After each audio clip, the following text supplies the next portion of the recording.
বাংলাদেশে বেগম খালেদা জিয়া যদি অসুস্থ হন তাহলেও প্রথম প্রশ্নটা আসে ইলেকশন ঠিকমতো হবে কিনা, তারেক সাহেব দেশে না আসলেও প্রথম প্রশ্নটা আসে ইলেকশন ঠিকমতো হবে কিনা, একটা আর্মিতে 3টা অফিসার বদলি হইলেও এই প্রশ্ন আসে ইলেকশন ঠিকমতো হবে কিনা, বিডিআর এর মামলার রায় হইলেও প্রশ্নটা আসে ইলেকশন ঠিকমতো হবে কিনা। আমি যে সময় সাংবাদিকতা করেছি 12 থেকে 19, যাদের সাথে শেখ হাসিনার সরকারের খুবই ঘনিষ্ঠ সম্পর্ক ছিল না, মানে এটা আমি যদি আজাদ সাহেবের টেলিভিশনে কাজ করতাম আপনি আমার একই কথা বলতেন, আমি যদি বসুন্ধরাতে কাজ করতাম একই কথা বলতেন, যমুনায় কাজ করতাম আপনি আমার একই কথা বলতে পারতেন।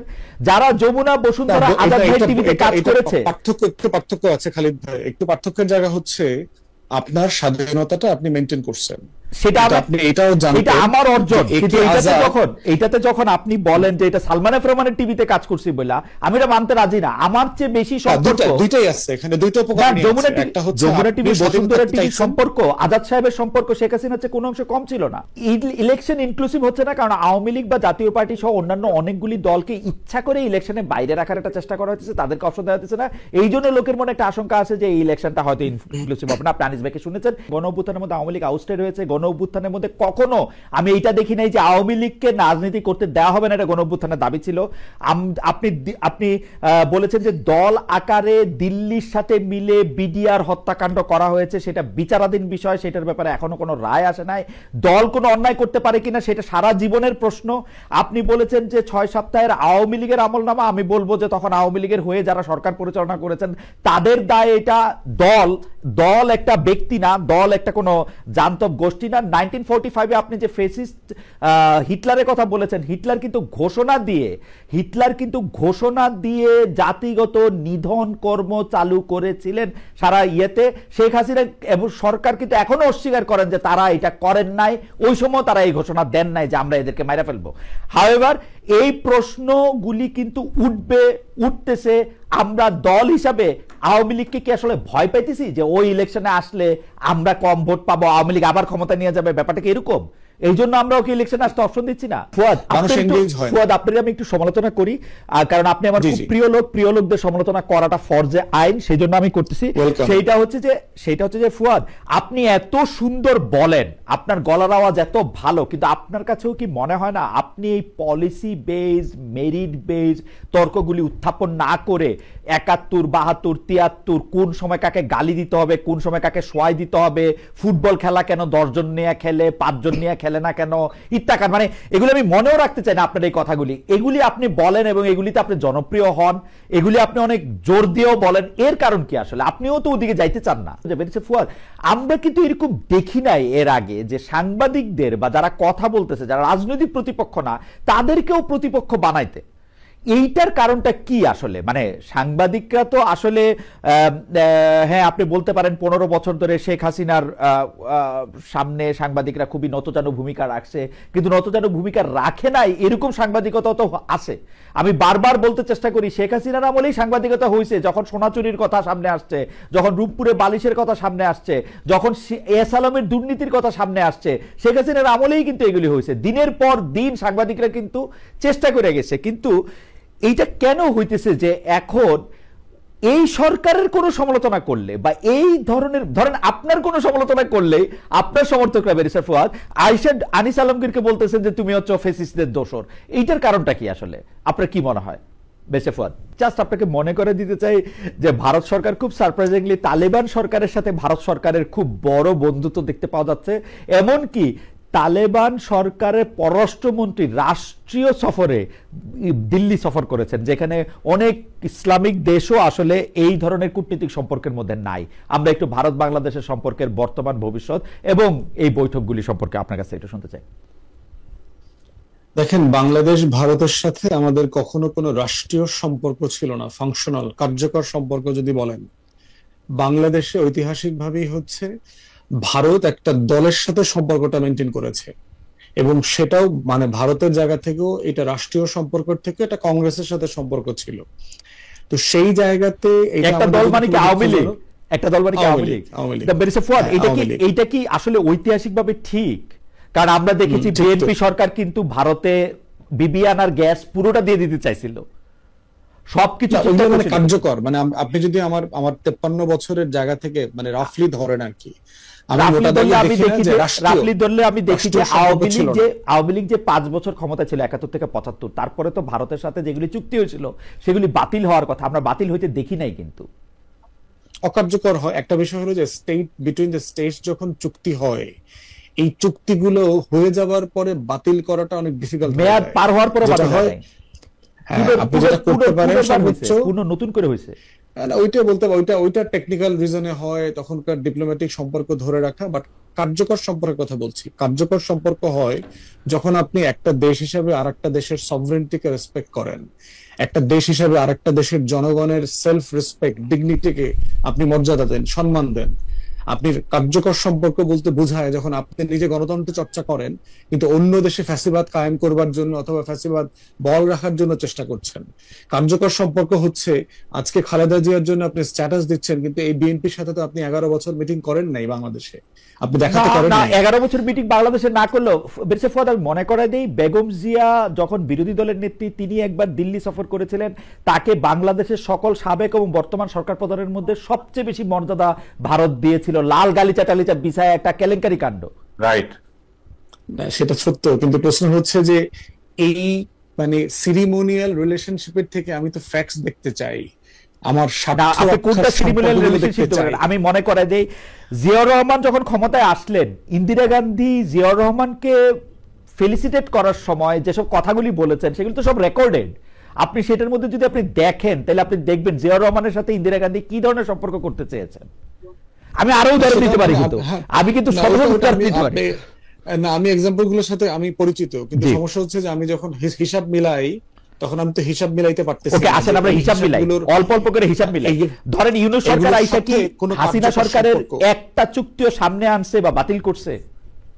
ওইটা তো বললাম, কিছু বাতিল করছে, ওই যে আপনার ট্রান্সশিপমেন্ট চুক্তি বাতিল হয়েছে, না না, ওটা ইন্ডিয়া বাতিল করছে, ইন্ডিয়া বাতিল করছে, তার একটা মানে আমি এটা কি বলবো, এটা বাতিলও না, এটা তো ঠেলায় পইরা। হাওয়েভার আপনি এটা খুব ভালো করে জানেন, ব্যবহার করার চুক্তি ছিল, সেগুলো বাতিল করেছে, সেগুলো ইন্ডিয়া আগে করছে, সেগুলো ইন্ডিয়া আগে করছে। রাষ্ট্র না, সরকারও কিছু করেছে, যেমন ট্রেন 14টা পয়েন্টে যে ট্রেন চলাচল, ওগুলো এমনিও চলতো না, সেটা অন্তর্বর্তীকালে চলতো কিনা সেটা অন্য আলোচনা, বাট চুক্তি ছিল সেটা সরকার বাতিল করেছে। তারপরে এই যে বেলুনিয়ার এই যে ফেনীর এখানে যে আপনার ইন্ডিয়াকে বিশাল ইকোনমিক জোন দিয়েছে, এটা সরকার বাতিল করেছে। বিষয় হলো চুক্তি বাতিল করাটা সহজ না। বিটুইন দ্য স্টেটস যখন স্টেট লেভেলে চুক্তি হয়ে যায় তখন এটাকে আপনি রিডান্ডেন্ট করে রাখতে পারেন, আপনি নিষ্ক্রিয় করে রাখতে পারেন। বাতিল করাটার অনেক টেকনিক্যাল জায়গা আছে, তখন এটা হয় ইন্টারন্যাশনাল এফেক্ট আছে, অন্য দেশ আপনার সাথে এঙ্গেজ হইতে চায় না, যে আপনি চুক্তিকে অনার করছেন না, চুক্তি বাতিল করে দিচ্ছেন। আমি বলছি যে আমাদের গত 50 বছরে ভারতের আচরণে মনে হয় নাই যে সে আসলে একটা ডিগনিফাইড রিলেশনশিপ চায়। সে বাংলাদেশে সবসময় একটা অ্যাপিজমেন্টের সম্পর্ক চেয়েছে, একটা তোষামোদের সম্পর্ক চেয়েছে, একটা অধীনতার সম্পর্ক চেয়েছে, সে নিয়ন্ত্রণ করতে চেয়েছে। তো আমরা চাই ভারত যদি seriously if willing to come back to his senses, তাকে যেটা করতে হবে আমার সভরেন্টি এবং আমার ইন্টারেস্ট দুইটা জিনিসকে রেসপেক্ট করে সম্পর্কটা তৈরি করতে হবে। এবং সেটার স্টার্টিং পয়েন্ট হচ্ছে আমার বাইল্যাটারাল ইস্যু। আমাকে আপনি কয়টা লাল গালিচা দিয়া রিসিভ করলেন, এরপরে আপনি সীমান্তে আবার আমার 1400 লোক মাইরা ফেললেন, আপনি আমাকে অনেক বড় সুন্দর করে ফ্যাসিলিটেশন বক্তব্য দিলেন, শুনাইলেন, আমাকে সব প্রধানমন্ত্রীকে ডাইকা আইনা আমাকে রাতের বেলা খাওয়াইলেন। আমি আপনার বক্তব্যের সাথে সম্পূর্ণ একমত, কিন্তু আমরা যখন ভারতের সাথে সম্পর্কের ক্ষেত্রে শুধু একটা রাজনৈতিক দলরে আমরা দায়ী করি বা একটা রাজনৈতিক দলের দিকে আঙ্গুল তুলি, এটার ক্ষেত্রে আমার সিরিয়াস আপত্তির জায়গা আছে। কারণ আমার কাছে আমি দেখি ভারতের ক্ষেত্রে বাংলাদেশের পররাষ্ট্রনীতির কোনো বদল এই 53 বছরে আমি সিরিয়াসলি দেখি না। বরং আমি আপনাকে মনে করাই যে বাংলাদেশ কিন্তু চীন থেকে সাবমেরিন কিনছিল ভারতের সাথে সমুদ্র সীমা পাহারা দেওয়ার জন্য। যে সাবমেরিনের টেকনিশিয়ান বাংলাদেশের নাই, অর্থাৎ চীনের লোক থাকবে ওই সাবমেরিন পাহারা দেওয়ার জন্য, কিনছিল না?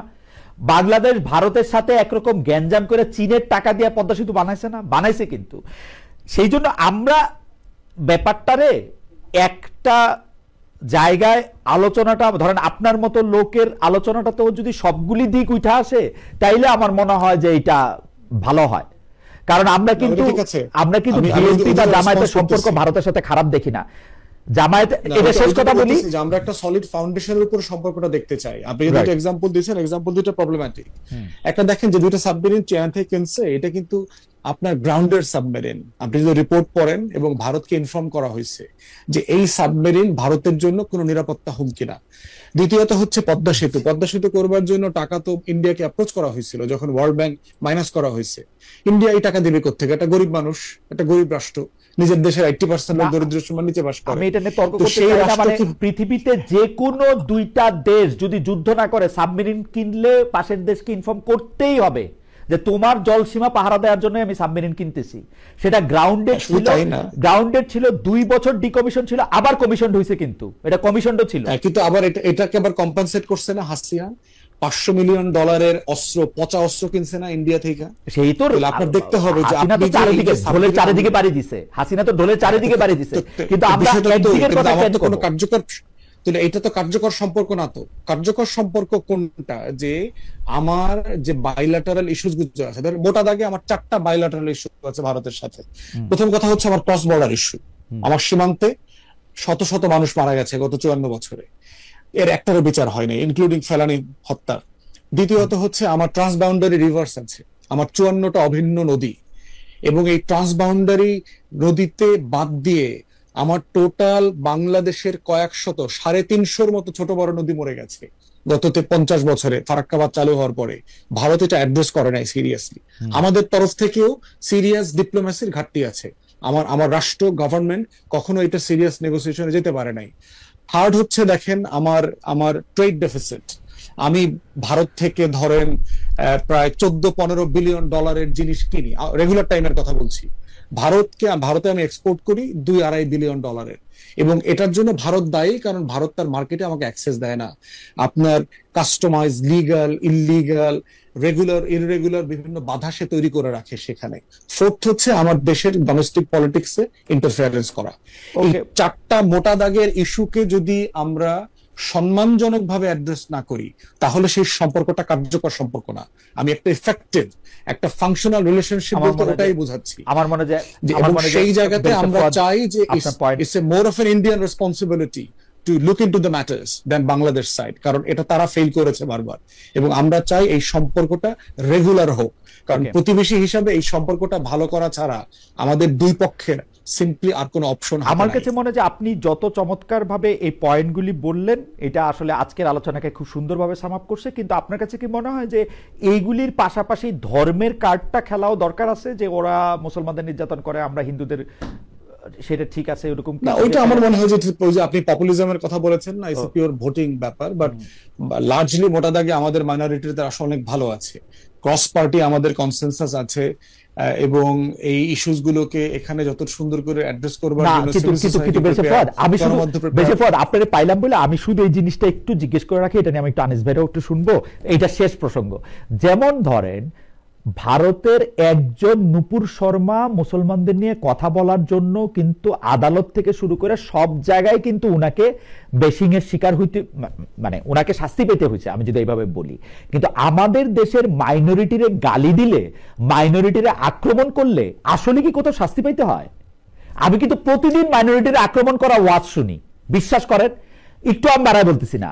প্রতিদিন মাইনরিটির আক্রমণ না করলে আমার ধর্ম দাঁড়ায় না, কারণ এটা তো ভুয়া ধর্ম, আমার ধর্মটা ঠিক ধর্ম, সুতরাং আমি ওর আক্রমণ করব। এইটা কেমন? এখন আমার মনে হয় যে মানে একটা দেখেন, যদি প্রাতিষ্ঠানিক ভাবে ধরেন, ইনস্টিটিউশনালি আমাদের সিভিল সোসাইটি, আমাদের বুদ্ধিজীবীরা, আমাদের ক্রস পার্টি লিডারশিপ, আপনি দেখবেন যে কখনো টার্গেট করে আমাদের মাইনরিটিকে অ্যাটাক করা, এই কালচারটা কিন্তু এখানে এখনো ডেভেলপ করে নাই। যেটা করেছে সেটা হচ্ছে আওয়ামী লীগের মানে হিন্দু অ্যাপিজমেন্টের যে পলিটিক্স, যেটা বিজেপির হিন্দুত্ববাদী রাজনীতির মতো করে, এইটা এই পলিটিক্সটা নষ্ট করে দিয়েছে। আপনি দেখবেন যে প্রোগ্রেসিভ হিন্দু নেতারা কিন্তু এটা বলে। এই যে মন্দির ভিত্তিক কমিটি, এটা কিন্তু একসময় ছিল না, এটা যুবলীগের নেতৃত্বে কাজটা করানো হয়েছে। মন্দিরে মণ্ডপে টাকা ফান্ডিং করে পুরো কমিটিটাকে আপনার আওয়ামীকরণ করা, এই জায়গাগুলো করতে গিয়ে কিন্তু আপনার হিন্দু বৌদ্ধ খ্রিস্টান ঐক্য পরিষদের মতো একটা বর্ণবাদী সংগঠন, একটা রেসিস্ট অর্গানাইজেশন, আপনি পাবলিক আলোচনায় আপনি মাইনরিটিকে, সেটা হিন্দু বলে না, পাবলিক আলোচনা আপনি মাইনরিটি, সে যদি বাউল হয়, সে যদি ওই কোথাকার কোন একটা মাজার হয়, সেটা পুরাই নেয়া দেয়া নেয়া যদি কথা হয়, আপনি এইটার কোনো সময় কোনো প্রতিবাদ দেখেন? আপনি দেখবেন আপনি ধর্মীয় অনুভূতি কি শুধু মুসলমান, সুন্নি মুসলমান, হানাফি মুসলমানেরই থাকবে, আর কারো থাকবে না? নিঃসন্দেহে সবার ধর্মীয় অনুভূতি ইকুয়ালি। আমার ধর্মীয় অনুভূতিটা আঘাত নেওয়ার জন্য আপনি শাস্তি পান, অন্য ধর্মের অনুভূতির আঘাত করার জন্য আপনি কি কোনোবার ভাবে কেউ? আমি সেই জায়গাটাতে বলতে চাইছিলাম আর কি। না, কিন্তু আপনি দেখেন আবার উল্টাটাও দেখেন, আপনি দেখেন এই যে 5ই আগস্টের ঘটনার পরে এই দেশে ইসলামী দল, তাবলিগ জামাত, হেফাজত, মাদ্রাসার ছেলেমেয়েরা সবাই মিলে কি রাত জেগে মন্দির পাহারা দেয় নাই? এটাও তো এই আমাদের একই সমাজের মধ্যে আছে। গির্জা পাহারা দেয় নাই। এরপরে দেখেন ধর্মীয় কার্ডের যে বিভক্তির রাজনীতিটা আওয়ামী লীগ করেছে, এটা দুঃখজনক ভাবে হলো সত্য যে এই ডিভিশন গুলো ক্রিয়েট করে সে ফ্যাসিবাদকে দীর্ঘসূত্র করেছে। কিন্তু মোটা দাগে দেখবেন আমাদের ক্রস সেকশন একটা সেন্সাস আছে, একটা একমতের জায়গা আছে আমাদের। আমরা কেউ এই কাজগুলোকে কন্টিনিউয়াসলি সাপোর্ট, আমার মনে হয় যে ইন্ডিয়ান সোসাইটিতে আপনি পাবেন না। তারা পারসিস্টেন্টলি সিভিল সোসাইটি দেখবেন যে মাইনরিটি ব্যাশিং কে প্রমোট করে। আমার মনে হয় বেরিসা ফুয়াদ, এটা আপনি আরেকবার একটু চেক করেন, ইন্ডিয়ার সিভিল সোসাইটি মাইনরিটি ব্যাশিং কে পুশ করে কিনা, আমাদের এখানে এটা কেমন। আমার মনে হয় যে আপনি নিশ্চয়ই আরেকবার দেখবেন। আমি যে সময় সাংবাদিকতা করেছি 12 থেকে 19, যাদের সাথে শেখ হাসিনার সরকারের খুবই ঘনিষ্ঠ সম্পর্ক ছিল না, মানে এটা আমি যদি আজাদ সাহেবের টেলিভিশনে কাজ করতাম আপনি আমার একই কথা বলতেন, আমি যদি বসুন্ধরাতে কাজ করতাম একই কথা বলতেন, যমুনায় কাজ করতাম আপনি আমার একই কথা বলতে পারতেন। যারা যমুনা, বসুন্ধরা, আজাদ ভাই টিভিতে কাজ করেছে, পার্থক্য আছে খালিদ ভাই। একটু পার্থক্যের জায়গা হচ্ছে আপনার স্বাধীনতাটা আপনি মেনটেন করছেন, সেটা আপনি এটাও জানেন, এটা আমার অর্জন। কিন্তু এইটাতে যখন আপনি বলেন যে এটা সালমান এফ রহমানের টিভিতে কাজ করছি বলে, আমি এটা মানতে রাজি না। আমার চেয়ে বেশি সম্পর্ক দুইটাই আছে এখানে, দুইটা উপকরণ আছে। একটা হচ্ছে যমুনা টিভি, বসুন্ধরা টিভি সম্পর্ক, আজাদ সাহেবের সম্পর্ক শেখ হাসিনার চেয়ে কোনো অংশ কম ছিল না। এস আলমের টিভি ছিল, তারপরে ধরেন এস আলমের টিভি ছিল, ক্ষমতার পার্থক্য, এস আলমের টিভি ছিল, ক্ষমতার পার্থক্য তো আছে। কিন্তু আপনার ধরেন এস আলমের সাথে তো আপনি সালমান এফ রহমানের তুলনা করতে পারবেন না জায়গা থেকে। একটা পর্যায়ে এস আলম ওয়াজ মোর ক্লোজ টু শেখ হাসিনা, এটার প্রমাণ আমরা নানাভাবে আরো সামনে দেখতে হতে পারে, আরো সামনে দেখতে। এটা দুটো উপকরণই আছে, আরো সামনে মানে যারা ধরেন স্বাধীন থাকতে চেয়েছে, জি, আবার ওই একটা রিজনেবল প্রোটেকশন ছিল ব্যাক অফ মাইন্ড, সেই জায়গাটার একটা কম্বিনেশন আপনার মধ্যে ছিল। অধিকাংশ জায়গাতেই সবাই সেলফ সারেন্ডার করে ফেলছে। সে স্বাধীনও থাকতে চায় না, শুধু চাকরি করেছে। সাংবাদিকতা তো চাকরি না, ইটস বিয়ন্ড এই প্রফেশন, এটা বিয়ন্ড অ্যান এমপ্লয়মেন্ট। সেই জায়গাটা আপনি করতে পেরেছেন বলে তো আজকে আপনি এখনো টিকে আছেন, আপনি বাংলাদেশে গেছেন। আরো অনেকে নিশ্চয়ই আরো অনেক বেশি ভালোভাবে করছে। কিন্তু বেশি ফুয়াদ, আমি আজকের প্রশ্নে আসি। বেশি ফুয়াদ, ইলেকশন হবে কি হবে না সেটি একটি খুব সব মানুষের মনে প্রশ্ন। আমি সেই প্রশ্নটি আপাতত আনিস ভাইয়ের জন্য তুলে রাখি। আনিস ভাইয়ের কাছে শুনে এটা আপনার কাছে শুনবো। কিন্তু আমি প্রথমে এবি পার্টির অবস্থান জানতে চাই। এবি পার্টি কেমন মনে করতেছে যে এইবারের ইলেকশনে এবি পার্টি তার মতামত নিয়ে কতটা জনগণের কাছে পৌঁছাতে পারলো, বা এবি পার্টি কি ধরনের রাজনৈতিক জোটের কথা ভাবছে কিনা, যদি ভেবে থাকে? আগে এবি পার্টির কথা আমরা একটু শুনি। বেরেশা ফুয়াদ। প্রথম কথা হচ্ছে যে আমরা আপনার এখন পর্যন্ত 109টা আসনে প্রার্থিতা ঘোষণা করেছি। এর ভিতরে সবাই যার যার সামর্থ্য মোতাবেক প্রচারণা করছে। 25-30টা আসনে আপনার খুবই অ্যাক্টিভলি প্রচারণা করছে এবং তারা ন্যাশনাল স্ট্যান্ডার্ডে সংসদ সদস্য হবার যোগ্য মানুষ। আমাদের আর্থিক সামর্থ্যে ঘাটতি আছে, আমাদের লোকবলে ঘাটতি আছে, সাংগঠনিক স্ট্রেংথে ঘাটতি আছে, কিন্তু আমাদের সক্ষমতা মোতাবেক আমরা সেই ক্যাম্পেইন করে যাচ্ছি। আমাদের রাজনৈতিক বক্তব্যটা গত 5-6 বছর থেকে আমরা দিয়ে আসছি যে বাংলাদেশে দেখবেন যে গত লম্বা সময় 3 দশকের উপর থেকে বিকল্প ধারার রাজনীতি, তৃতীয় ধারার রাজনীতি, সংস্কার, নতুন ধারার রাজনীতি, এই শব্দগুলো কিন্তু যথেষ্ট আলোচিত শব্দ। ডক্টর কামাল হোসেন যখন আওয়ামী লীগ থেকে বের হয়ে আসলেন অথবা তাকে বহিষ্কার করা হলো, উনি গণফোরাম করলেন, তখনও কিন্তু এই কথাটা উনি বলেছেন। বি চৌধুরী যখন অথবা অলি আহমেদের মতো লোক যখন বিএনপি থেকে বের হয়ে আসছেন, তারা এই কথাটা বলবার চেষ্টা করেছে। এখন আমরা এবং 111-এর সময় এটা খুবই ওয়াইডলি স্পোকেন ওয়ার্ড, সংস্কার, বিকল্প, এই সেই, -2, 3, 4, আমরা আসলে এই জিনিসটা বোঝার চেষ্টা করেছি। শুরুতেই দল করি নাই, আপনি জানেন যে আমরা জন আকাঙ্ক্ষার বাংলাদেশ নামে একটা প্ল্যাটফর্ম করলাম 2019-এ। আমাদের পারপাস ছিল যে আসলে জন আকাঙ্ক্ষাটা বোঝা, যে আমরা যে একটা তৃতীয় ধারার একটা নতুন রাজনীতি করব, এই যে এই বড় দুইটা দলের বলয় থেকে বের হয়ে এসে করবো, আসলে কি নিয়ে করব। এবং ওই একটা বছর 19 এপ্রিল থেকে 20 মে পর্যন্ত আপনার একটা বছর আমরা প্রায় 1100 থেকে 1200 মিটিং করেছি সারা বাংলাদেশে এবং বিদেশে, যেখানে বাংলাদেশি প্রবাসীরা থাকেন, যেখানে এই এলাকাগুলোতে আমরা অনেকগুলো দেশ ভ্রমণ করেছি গ্রুপ করে করে, যেখানে নতুন রাজনীতি ডেভেলপ করেছে। আম আদমি পার্টি তুরস্কে, আপনার আক পার্টি মালয়েশিয়াতে, ইন্দোনেশিয়াতে, তিউনিসিয়াতে, মরক্কোতে, এই জায়গাগুলো আমরা বোঝার চেষ্টা করেছি। এবং আমরা কিছু অনুসিদ্ধান্তে আসছি তখন যে আসলে বাংলাদেশের তৃতীয় ধারার রাজনীতিতে আকাঙ্ক্ষাটা কি। প্রথম আকাঙ্ক্ষা যেটা আমরা আমাদের একটা আন্ডারস্ট্যান্ডিং এসছে, সেটা হচ্ছে যে দেশের মানুষ ধর্ম এবং মুক্তিযুদ্ধ দুটোকেই প্রচন্ড সম্মান করে, মর্যাদার চোখে দেখে এবং খুব গুরুত্বপূর্ণ মনে করে।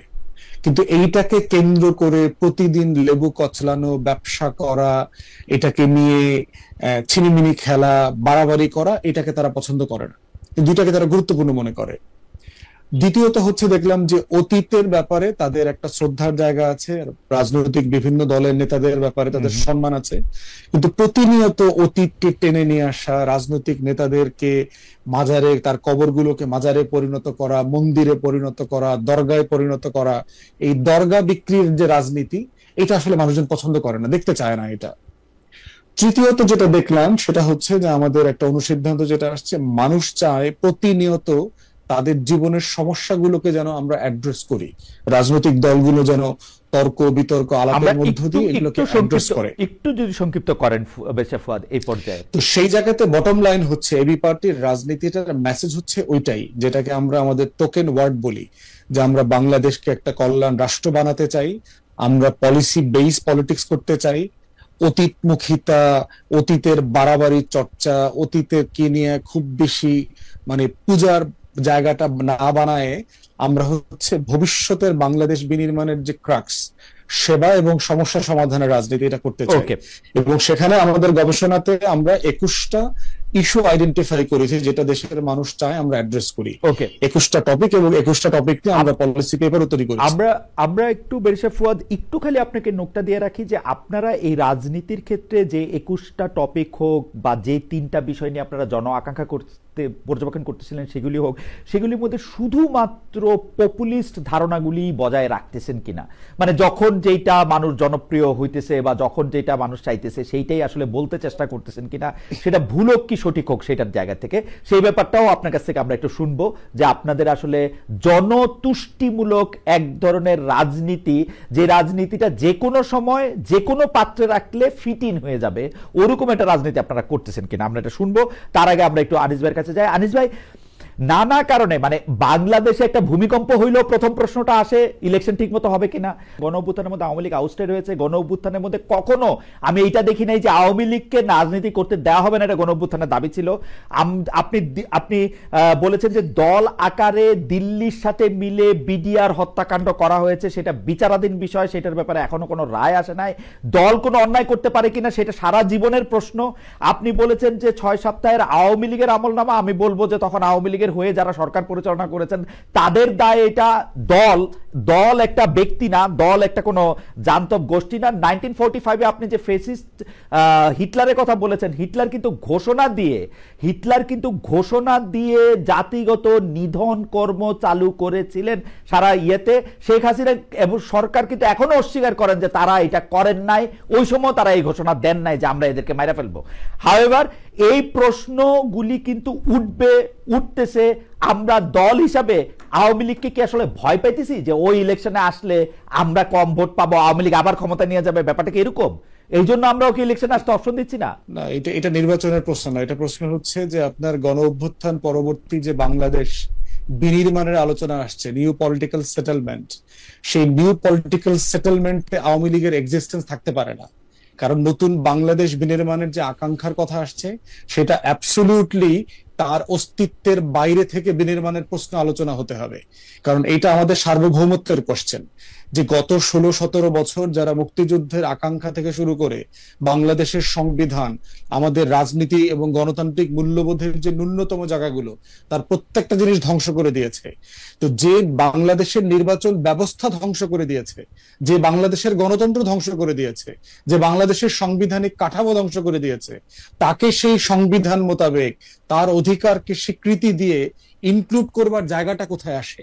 সে তো পলিটিক্যাল পার্টির ডেফিনেশনে পড়ে না, তাকে তো একটা পলিটিক্যাল পার্টি আকারে ডেফিনেশনে আসতে হবে। না না, সেই ডেফিনেশনটা তারপরে দেখেন এই আলোচনাটা কখন আসতে পারে। সেই ডেফিনেশনটা তো বেরিয়েছে ফদ, আপনি ঠিক করে দিবেন না, সেটা কোর্ট বলে দিক আওয়ামী লীগ একটা পলিটিক্যাল পার্টির ডেফিনেশনের মধ্যে পড়ে না, আওয়ামী লীগ একটা নিষিদ্ধ দল না, সেটা এই জন্য তো আমরা তার আগ পর্যন্ত আপনি এটা কি করে বলেন? ব্যক্তির দায় আপনি দলকে কি করে দেন? আসলে এটা আপনি পারেন কি? একজন জুরিস্ট হিসেবে আপনি এটা বলেন। পারি, কারণ হচ্ছে যে হ্যাঁ পারি, এটা পারি এই কারণে যে আপনি যদি এটা একটা বিচ্ছিন্ন কিছু লোক এটা করে থাকে, যেমন ধরেন আপনি আওয়ামী লীগকে চাঁদাবাজের দল আকারে স্বীকৃতি দেবে কিনা, এইটা আপনি দিতে পারবেন না, কারণ আওয়ামী লীগের লোকজন চাঁদাবাজি করছে, কিন্তু পুরো দল কাঠামো আওয়ামী লীগের ধরে ধরে চাঁদাবাজি করছে, এইটার সাফিসিয়েন্ট প্রমাণ দেওয়া যাবে না। কিন্তু আপনি গণহত্যার সাথে জড়িত, গত 16 বছরে গুম খুনের সাথে জড়িত, তার এই পুরো কাঠামো, তার দলের নেতৃবৃন্দ রাষ্ট্র কাঠামোকে ব্যবহার করে কিভাবে কাজগুলো করেছে, এইটা গুম কমিশনের রিপোর্টে উঠে আসছে, এটা পিলখানা গণহত্যার কমিশনের রিপোর্টে উঠে আসছে, এটা আইসিটির যে শুনানি হয়েছে শুনানিতে উঠে আসছে, যে পুরো কাঠামো কিভাবে জড়িত এটার সাথে। ইভেন আপনার দেখেন এই যে শুট অন সাইট, আপনি আইসিটি ওয়েল আমার কাছে মনে হয় যে আপনি যেগুলি কথা বললেন সেখানে হচ্ছে দল হিসাবেও দায় দেয়া যায়, সে ব্যাপারে জনাব আনিস আলমকে আপনি শেষ করে দিই। গণভবনের সর্বশেষ যে 14 দলীয় মিটিং হয়েছে, যেই মিটিং এর মধ্য দিয়ে আপনার মিলিটারি ডিপ্লয় করা হলো, কারফিউর মতো করে সিচুয়েশন জারি করা হলো, মোবাইল শাটডাউন করা হলো, shoot on sight policy declare করা হলো, এটা কি? এটা জেনোসাইড না? এটা একটা এক্সটারমিনেশনের মতো করে আপনি আমাকে যদি ডেভিলস অ্যাডভোকেট হওয়ার পারমিশন দেন, তাহলে আপনাকে কিন্তু তখন বলতে হবে, তখন পোশাকে থাকা লোকজন মারা যাচ্ছিল, কিন্তু পোশাকে থাকা লোকজন যখন মারা যায়, আপনার সরকার, আপনি যখন রাষ্ট্রপ্রধান হবেন, আপনি যখন সরকার প্রধান হবেন, তখন আপনি পোশাককে কিন্তু আপনি প্রোটেক্ট করতে চাইবেন। কিন্তু আপনি আমার এই বক্তব্য অনেক অজনপ্রিয় হইতে পারে, কিন্তু আমার তো কিছু বলার নাই। আপনি যখন পোশাককে, আপনি দেখেন পোশাকধারী কতজন মারা গেছেন। আমি র্যাবের ডিজিকে ইন্টারভিউ করতে গিয়ে জানলাম 47 জনকে উনি কবরস্থ করেছেন, পোশাকধারী পুলিশ, যাদের গ্লাসও কেউ নিতেছিল না। ঠিক না? সেটা তো একটা অন্য সিচুয়েশন। আপনি সেই সিচুয়েশন, আর সেই সিচুয়েশনকে আপনি একজন জুরিস্ট হিসেবে আপনি একটা বলেন যে এইটাকে আপনি গণহত্যার আপনি সংজ্ঞা দিতে পারেন, ইটস আপ টু ইউ। কিন্তু ঘটনা হইতেছে যে এর জন্য আপনি দল ইলেকশন করতে পারবা না, এটার মধ্যে যাইতে পারবা না, এটা আপনি আসলে বলতে পারেন? হ্যাঁ পারি তো, কারণ দলটা তো এই পুরো কাঠামো তো এটার সাথে ইনভলভ হয়ে গেছে। 14 দল মিলে তো এই মিটিংটা করেছে। অতএব এটা তো শুধু হাসিনা একা করে নাই, রাষ্ট্র কাঠামোকে ব্যবহার করে। গণভবনের সর্বশেষ মিটিং তো 14 দল আকারে সিদ্ধান্ত নিয়েছে তারা মিলিটারি কারফিউ ডিক্লেয়ার করবে, তারা shoot on sight policy enforce করবে, এবং তারা সেটা তারা এনফোর্স করতে পারে নাই। তো আপনার মনে থাকবে শুট অন সাইট কোনো পলিসি ছিল না, তার সেনাপ্রধানই বলছে তারা কাউকে গুলি করবে না। 1400 মানুষ তাহলে কেমনে খুন হইল? 1400 মানুষের খুনের ব্যাপারটাও কি তো মানে আমার খুবই আফসোস যে আমি এই পক্ষ থেকে কথা বলতেছি। 1400 মানুষ খুনের যে কথা বলছে সেটার মধ্যে কিন্তু এটা অগাস্ট 14 তারিখ পর্যন্ত আপনি দেখেন, ওইটাও আমাদের খেয়াল করতে হবে। কিন্তু এত সহজে আপনি 1400 বলে ফেলেন না, কারণ হচ্ছে যে অগাস্টের 14 তারিখ পর্যন্ত কিন্তু ঘটনা। হ্যাঁ, এটা আমি ব্যাখ্যা আছে তো ভাই, যে মানুষটা গুলিবিদ্ধ হয়েছে 5 তারিখ পর্যন্ত, কিন্তু হাসপাতালে মারা গেছে 14 তারিখ। না, এটা হাসপাতালের মৃত্যুর কেস না ভাই, আপনি আবার দেখেন, হাসপাতালের মৃত্যুর কেস না, পুরনো আহতর কেস না এটা। হাউএভার, আমি পিলখানা গণহত্যা নিয়ে কথা বলছি। আমি এই মায়ের ডাকের ক্যাম্পেইন করতেছি গত 4-5 বছর ধরে। গুম খুনের জন্য ক্যাম্পেইন করেছি, পাবলিকলি করেছি, সাহস নিয়ে এবং সকল ভীতি এবং হুমকি উপেক্ষা করে। অথবা এটা পপুলিস্ট জায়গা ছিল না। পপুলিস্ট জায়গা ছিল যে আমরা যদি আওয়ামী লীগের সাথে অ্যালাইন্ড হয়ে যাইতাম, তাহলে তাল মিলায় কথা বলতাম, মানে খুবই অজনপ্রিয় ছিল। আওয়ামী লীগের বিরোধিতা করা এক ধরনের পজিটিভ পপুলিজমই ছিল। আওয়ামী লীগ তো খুবই একা দল, নিজেদের দলের লোকেরাই ওদেরকে পছন্দ করতো না। আমি এখনো বলি, এরা বেঁচে আছেন, প্রতিটা আওয়ামী লীগের নেতা একজন আরেকজনের বিরুদ্ধে নিষেধাজ্ঞা করতেন। আসলেই আওয়ামী লীগের মধ্যে অজনপ্রিয় ছিল না। পপুলিস্ট জায়গাটা পাওয়ারের সাথে কানেক্টেড, যেখানে শুধু জনগণের বেনিফিট পাওয়া যাবে তা না, আপনি ক্ষমতার জায়গা থেকেও নিরাপদ থাকবেন, এরকম একটা জায়গা না থাকলে পপুলিস্ট আইডিয়া ডেভেলপ করে না। এই জন্য আপনি দেখবেন যে ইউরোপ আমেরিকাতে পপুলিস্ট আইডিয়া গুলো ডেভেলপ করে কেন? কারণ সেখানে সিকিউরিটির কনসার্ন নাই, মানুষ রাইট উইং আইডিয়া গুলোকে ধারণ করে কথা বলতে পারতেছে সব জায়গায়। দ্বিতীয় কথা হচ্ছে যে না, ব্যাপারটা কারণ হইলো যে আপনি দেখেন, আমি যেটা একটা পলিসি বেস পলিটিক্স করতে চাই, আমার সে স্পেয়ারটা কোথায় ছিল? আমার নিবন্ধন আমি পাচ্ছি না, আমি সারা দেশে প্রোগ্রাম করতে পারতেছি না। এক সকালে 11 বার প্রোগ্রামের ভেন্যু চেঞ্জ করছি, পুলিশ এসে সব জায়গাতে ভন্ডুল করে দিয়ে গেছে।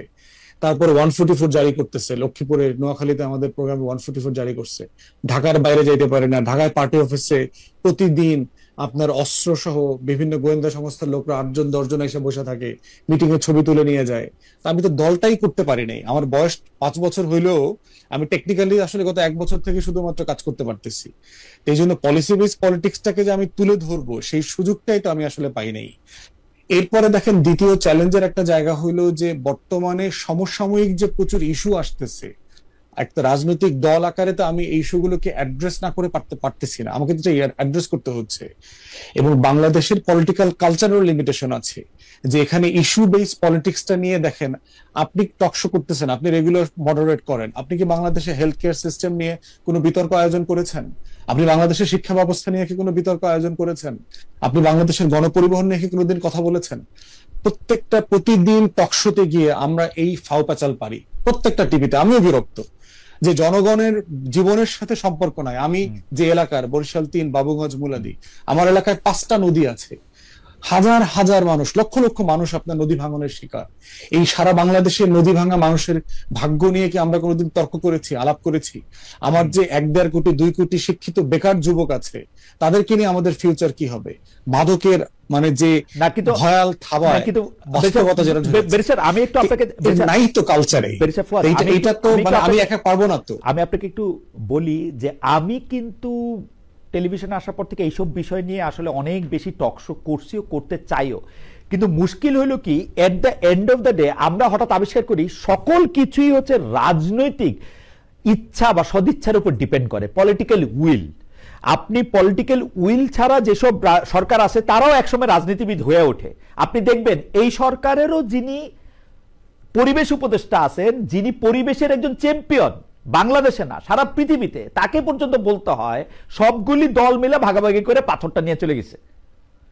এই দেশের রাজনীতি ছাড়া বা রাজনৈতিক জায়গা ছাড়া আপনি কোথাও সিদ্ধান্ত নিতে পারবেন না। আপনি কেউ কথাই তো বলে না, কারেক্ট, কথাই বলে না। কিন্তু বলতেছি যে এটা স্পেস নাই। মানে ধরেন আমি যে আমার পলিটিক্সটা যেটা আমি আসলে করতে চাই, আপনি যেহেতু পশ্চিমে থাকেন আপনি এটা ভালো বুঝবেন, আমি লম্বা সময় ওখানে ছিলাম, আমি এই পলিসি বেস পলিটিক্সটা ভালো বুঝি। এই মেরিট বেস পলিটিক্সটা আসলে আমি করতে চাই, এই তর্কটা, কিন্তু কোনো প্ল্যাটফর্ম নাই দেশে, কোনো গণমাধ্যম, কোনো 2-4টা সিভিল সোসাইটি ছাড়া এই ইস্যু বেস পলিটিক্স এর কোনো স্পেস নাই। কোথাও এই তর্কটাকে আমরা আনতে পারতেছি না। আমরা কথা বললে এগুলো ভিউ হয় না, শেয়ার হয় না, মানুষ এনগেজ হয় না। আপনাদের আমি একটু সমালোচনা করি, কারণ আপনি আমার খুব প্রিয় লোকদের সমালোচনা করাটা ফরজে আইন, সেই জন্য আমি করতেছি। সেইটা হচ্ছে যে ফুয়াদ, আপনি এত সুন্দর বলেন, আপনার গলার আওয়াজ এত ভালো, কিন্তু আপনার কাছেও কি মনে হয় না আপনি এই পলিসি বেজ, মেরিট বেজ তর্কগুলি উত্থাপন না করে 71, 72, 73 কোন সময় কাকে গালি দিতে হবে, কোন সময় কাকে সোয়াই দিতে হবে, ফুটবল খেলা কেন 10 জন নিয়ে খেলে, 5 জন নিয়ে খেলে না কেন, ইত্যাকার, মানে এগুলি আমি মনেও রাখতে চাই না আপনার এই কথাগুলি, এগুলি আপনি বলেন এবং এগুলিতে আপনি জনপ্রিয় হন, এগুলি আপনি অনেক জোর দিয়েও বলেন। এর কারণ কি আসলে? আপনিও তো ওদিকে যাইতে চান না। না মানে এটা হলো যে আপনার শক্তিটা তো আপনি ব্যবহার করেন না, আপনার শক্তিটা তো আপনি ব্যবহার করেন না। এই যে দেখেন, আপনার সত্ত্বেও তো আমি এখন গণজাগরণ মঞ্চ নিয়ে কথা বললাম, 71 নিয়ে কথা বললাম, মানে এটা আমার কাছে এগুলো খুবই আননেসেসারি আর কি। মানে আমার বর্তমান 20 কোটি মানুষের প্রতিদিনকার ইস্যুর সাথে এইটার কোনো দুই আনার কোনো লাভ হবে না। আমি আপনি সারাদিন যদি তর্ক করি এগুলোকে নিয়ে, এই তর্ক তো এই জাতি করেছে। এখন প্রশ্ন হচ্ছে যে আমাদেরকে তো এঙ্গেজ করে ফেলতেছে, টকশোতে আমাকে যখন পুশ করতেছে, আমাকে যখন সিভিল সোসাইটি, আমাকে প্রেস, বিভিন্ন ইভেন্টে যখন যাই, আমাদেরকে পুশ করা হয় যে এই বিষয়টা কি বিষয়, মতামত দেন। আমাকে তো কেউ জিজ্ঞেস করে না যে আমি স্বাস্থ্যসেবা নিয়ে কি ভাবছি, আমি আনএমপ্লয়মেন্ট নিয়ে কি ভাবছি, আমি এআই জেনারেটেড এমপ্লয়মেন্ট অথবা আইটি জেনারেটেড এমপ্লয়মেন্ট নিয়ে আমি কি ভাবতেছি, এই টপিকগুলো খাচ্ছে না। তারপরে দেখবেন, এটা আমি দাবি করতে পারি খালিদ ভাই, বাংলাদেশের পলিটিক্সে আমার থেকে বেশি সিঙ্গেল পলিটিশিয়ান হিসেবে ন্যাশনাল এত ডাইভার্স ইস্যু অন্য কেউ ডিল করে নাই, অন্য কেউ কথা বলে নাই। ওকে, আপনি দেখবেন আমি শুধুমাত্র ইস্যু নিয়ে কথা বলেছি। আপনি নিশ্চয়ই এটা জারি রাখবেন বেরসে ফুয়াদ।